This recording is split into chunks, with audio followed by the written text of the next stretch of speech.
This video is sponsored by the subscribe button, as we're going for 20,000 subscribers by the end of 2025. Hey, what's up guys? And today we have some very fun topics to talk about for all of you Clone Wars fans, and that is LEGO Star Wars in 2026 and what exactly to expect, along with all of the rumored 2026 Clone Wars sets and or prequel sets that are set to come out next year. Now obviously this won't be the full list, but starting off with the very first set, 75441 Midi scale Venator. This one's coming in at a whopping $80. with 643 pieces, and it is set to be releasing on January 1st. Now, unfortunately, no minifigures most likely will be included in this, as it is just part of the Starship collection for LEGO Star Wars.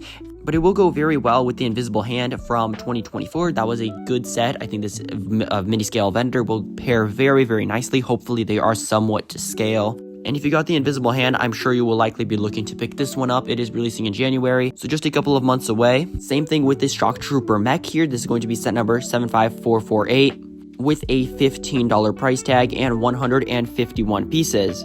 Another 2026 release. It's an interesting choice for the Shock Trooper. I would have much rather preferred for it to be a 2/12th mech. I think that would have been the best choice to go with. The Shock Troopers are already in a $30 battle pack, and I think that LEGO maybe just made too much of them, and they need to get them out in a cheap way somehow again with a $15 mech. It is a good starting point though for Clone Wars and prequel based mechs.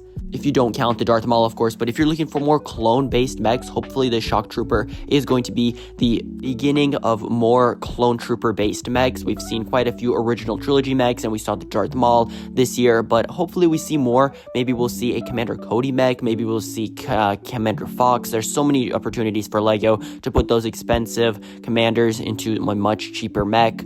So I really do hope it's not a one-off thing. And there is one last Clone Wars base set with the 75449 Battle on Mandalore Battle Pack. This one is coming in at $20 with 116 pieces. This one is set to include 2 Mandalorian Super Commandos and 2 332nd Clone Troopers. I'm really wondering why LEGO actually made this to include the 332nd Troopers. I don't feel like that was the best choice. I don't think the 2023 Battle Pack was taken very well by fans. A lot of people really didn't like the prints on the minifigures, and it didn't seem like the best Battle Pack of choice. Maybe LEGO just made too much. Same thing with the Clone Mech. Maybe they just made too much of the 332nd, and they needed to dump it off into a Battle Pack. Hopefully those Darth Maul Super Commandos do look good though, because I have high expectations, because if those 332nd Troopers don't look good, and that the small Super Commandos don't look good, I think this battle pack could be a big flop.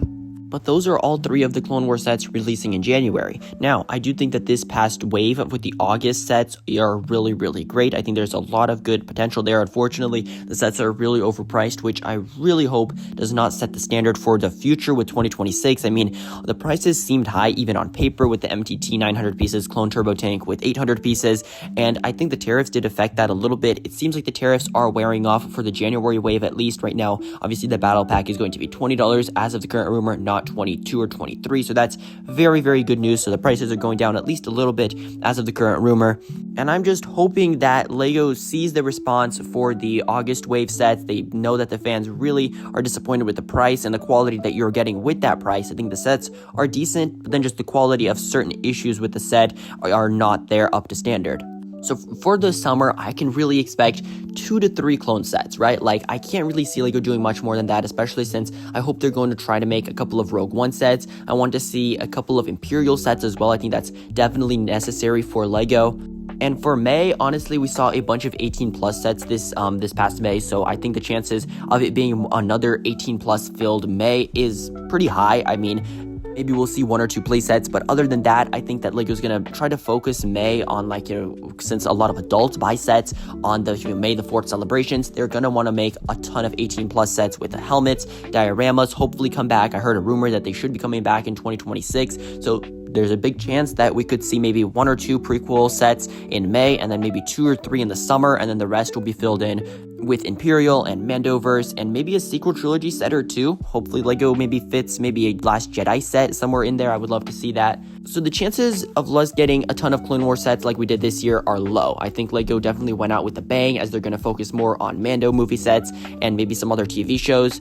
I would also be up for a couple more Andor sets from LEGO. I think that show is a fantastic show, and the fact that LEGO made just 2 sets this year is really disappointing. But let me know down in the comments what you guys expect. These are just my predictions, plus all the Clone Wars sets we're getting this year. So hopefully we see a few more. I would love to see Palpatine's Arrest diorama. That's definitely up on my wish list. And I did hear a rumor for Commander Wolf to be returning, maybe. I mean, it was like started by Jedi bricks. He's not the most reliable source, but maybe that is stemming from something. Maybe we're getting Wolf Pack. Maybe we're getting Commander Wolf. He is one of the last commanders that we do need from LEGO to like fill out that big wave of pretty much every big clone commander. So it would be really interesting to see if Commander Wolf does return. I will keep you guys updated here on the channel. Thank you guys so much for the support. Make sure to have a fantastic rest of your day, and goodbye.